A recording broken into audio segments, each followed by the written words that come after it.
There will never not be a bit of me that just thinks that is such a lovely feeling. That like, can't believe I did it. Thank you so much. Thank you, babe. The glorious self-esteem. It was interesting there, despite all her success, in that interview, Tina, she talks about misogyny and what she's experienced in the industry. And in terms of the big global headlines now, the misogyny in the Epstein saga, you cover this extensively for years, just goes on and on and on. And here the government, of course, is still grappling with the Peter Mantelson's connections with him. Is there any end in sight in this?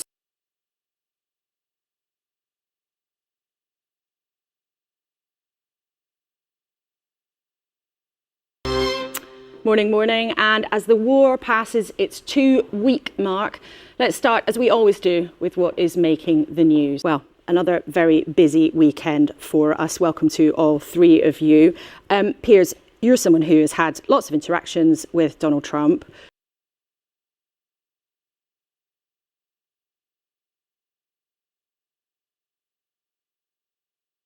Let's get physical, Nathan. Oh yeah. Oh wow, I can't stop getting physical. Nathan, will you dance with me? BBC Sounds, packed with personality. Continuing our weekend now on BBC One, wake up to Sunday with Laura Koonsberg. Energy, the currency of the conflict in the Middle East. The fight over the price might be here at home. Iran keeps up its attacks on Israel, but there's pressure on ministers to prepare for whatever is on the way. The crisis, thousands of miles away, now could threaten the economy here at home. The Energy Secretary, Ed Miliband, joins us live with his opposite number, who used to have his job, Claire Coutinho from the Conservatives, and from his party's conference in York, Sir Ed Davey, the Lib Dem leader. And a bit later, something completely different. Self-esteem on songs, success, and the stage. There's a version of my life where it never quite happened, and I'd made my peace with that, and then obviously everything went crazy. And our stars at the desk today, broadcaster and mischief maker, Piers Morgan, new member of the Lords and former boss of John Lewis, and mega brain Sharon White, and the transatlantic legend, journalist Tina Brown.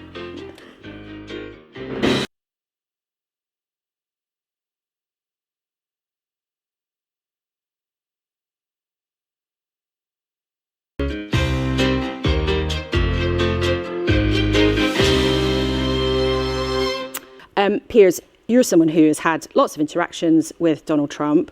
Do you think he has a clue what he's trying to achieve in the Middle East? No, I don't. And I think he's thought that he could pull a Venezuela here, decapitate the leadership of Iran, and it would all get settled quite quickly. And I think 2 weeks in, what is very clear is this is not going to get settled quickly. All the mission statements he's laid out have changed day by day, sometimes hour by hour.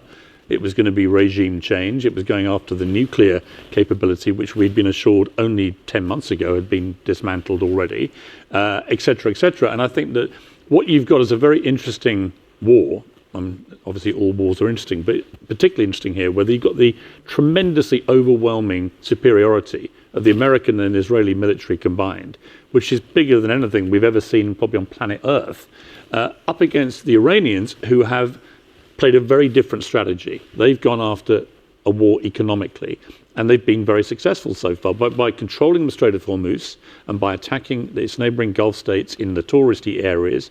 They are sending a signal that we can't beat you necessarily militarily, but economically we can paralyse you. And Sharon, you're an economist by trade, as well as all the other interesting things that you do. That economic battle does seem like it's arrived here at home. It does. I mean, this is a big deal. So about a fifth of the world's oil and gas come through the strait, and the UK is a price taker.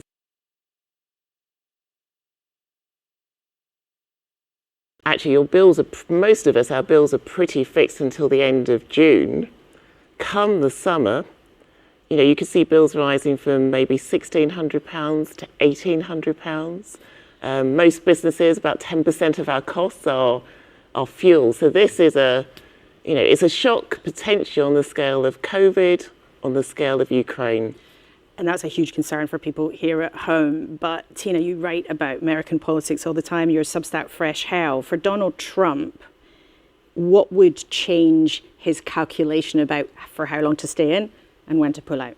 Well, he's started to get into a bit of a panic now, as we can see, because he was in fact warned by his Joint Chief of Staff, General Kane, that this could happen in the Straits of Hormuz. And he said, no, we'll be done by that time. And the military can handle it anyway. And he's been proved, obviously, completely wrong. And of course, the Iranians really understand Trump far more than he understands them. You know, his whole thing is being like Zeus, throwing thunderbolts from the air, Grand Theft Auto videos. It's just huge statements. We're looking for a deal. Is always. That's not how the Iranians think at all. They do murk. They do, crab-like, conspiratorial, dark, outsourcing terror. That's all the way they've won in the past. And, he doesn't quite know how to do that. He's always been able to control the force field, always been able to control the narrative by just saying, we won, next, and he just changes the topic. Let's talk about Greenland at Davos, and he just has this great way of hijacking new headlines. Can't walk away from this now with tankers stuck in that Gulf. Well, all three of you, thank you very much indeed for now, because 7 days ago the headlines were that Donald Trump was saying that he didn't need British help after all. It was too late because it looked like the war had been won. But yesterday he urged the UK and other countries to send ships to secure the Straits of Hormuz. Which, when you're on stage being Maggie for the first time in Teeth and Smiles, people are going to see you there on the London's West End stage. How do you think you're going to feel?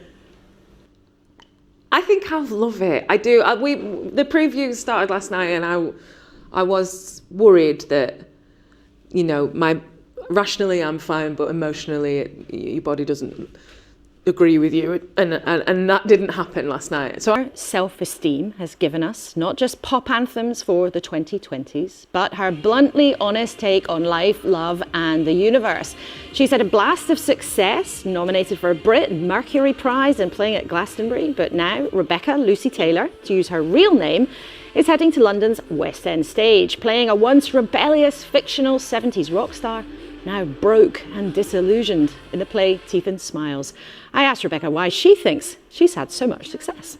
About misogyny and what she's experienced in the industry. And in terms of the big global headlines now, the misogyny in the Epstein saga, you cover this extensively for years, just goes on and on and on. And having this kind of explosion of conversation about the privileged elite and so on, they're still winning, right? The fact is that all of these, big time, friends of Epstein, they're getting cancelled, they're losing their jobs. Sometimes there's been opprobrium, whatever.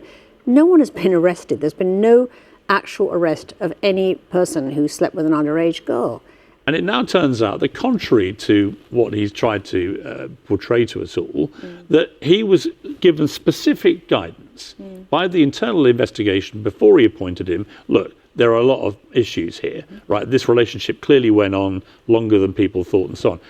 This guy, Keir Starmer, was a director of public prosecutions. He was the top lawman in the country. And no part of him, as Prime Minister, thought, maybe I should have a word myself with Peter Mandelson. Political appointment to an ambassador's post. I think Peter Mandelson was probably only the second in 30 years, Peter J. So it's normally a neutral civil servant diplomat who would be appointed. It's normally a long-term, independent, impartial diplomat. So it's